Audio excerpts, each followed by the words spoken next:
Hello, this is the Harboring Light. I'm Mary. I give a conservative perspective about the world around me. As I do in each episode of my podcast, I mention my social media and audio platforms. Social media, I will link that in this episode. And to add on to this, I am on Substack. I write on Substack. This is a supplement. I do this as a supplement for my podcast.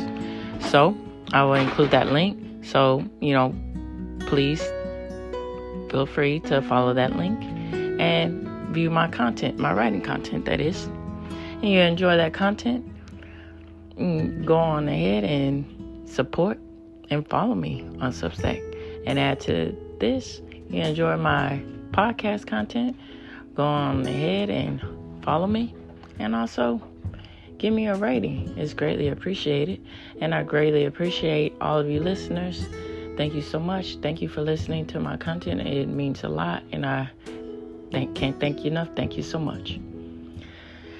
All right. So audio platforms. I'm on Audible, Amazon Music. I'm on iHeartRadio, Pandora, Spotify for podcasters, Overcast. And I'm looking to grow to where you enjoy your content. I am on that. So this episode is about the Day of the Dead. Even though the Day of the Dead is associated with Halloween for the most part, on the surface level, on outside looking in, I'm going to talk about it as the start off for November. And I think it links to the whole idea of family and everything else with that. And I think that's very present, and the big picture and the big importance about Thanksgiving leading into my discussions and everything else that I will talk about in the month of November. And so let's get into talking about the Day of the Dead and everything else that is associated with Day of the Dead, the folklore, and all of that good stuff. All right, so let's get into it.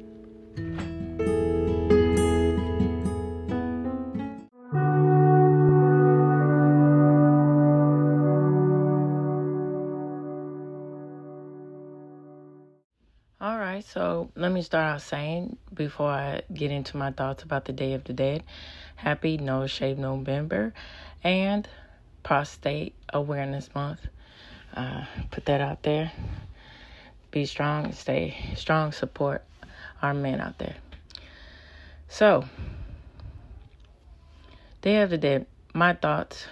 I think it's a really good example and a good stable to have as a cultural tradition to say that it's important to not only remember and celebrate your loved ones, but celebrate who they were, who they are, and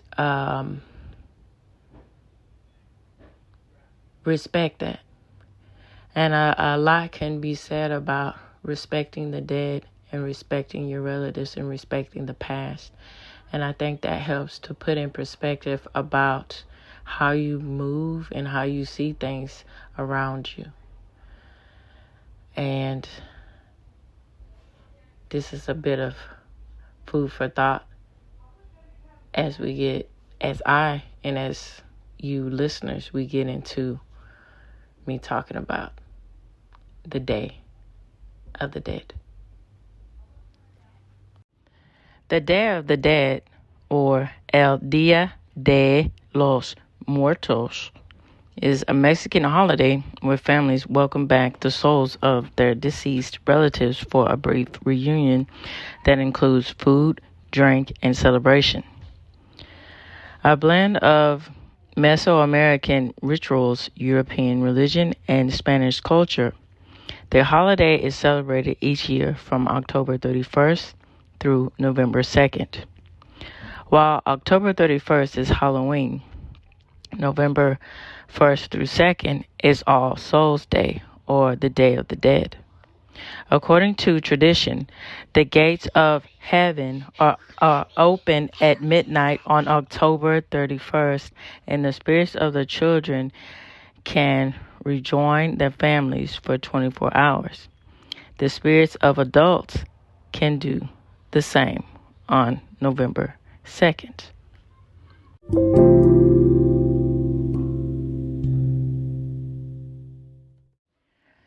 All right, so the origins of the Day of the Dead. The roots of the Day of the Dead celebrated in contemporary Mexico and among those of Mexican heritage in the U.S. and around the world go back some 3,000 years to the rituals honoring the dead in pre-Columbia, Mesoamerica.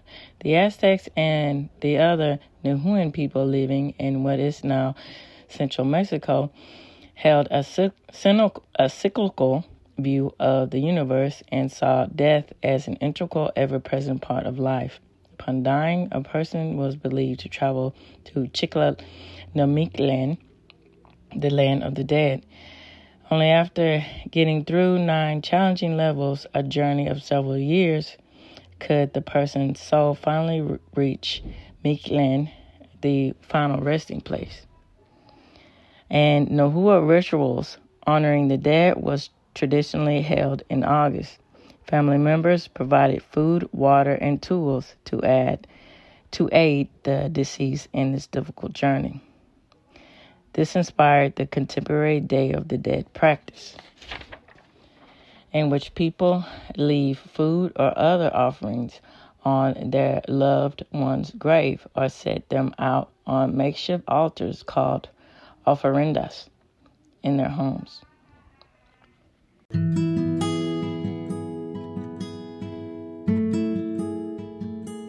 In urban areas, people take to the streets for festival celebrations and indulge in the consumption of food and alcohol. Some wear wooden skull masks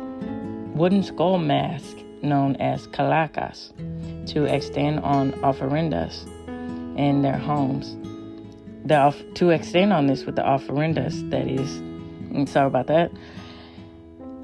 People would do this in their homes. They would place photos. They will place, and they do place photos, candles, flowers, and food. The festivals are often characterized by dark humor. Toys and food are included with this. Breads and candies are created in the shape of symbols of death, such as skulls and skeletons. Now, this reaches the end of the Harboring Light. Tune in and turn up.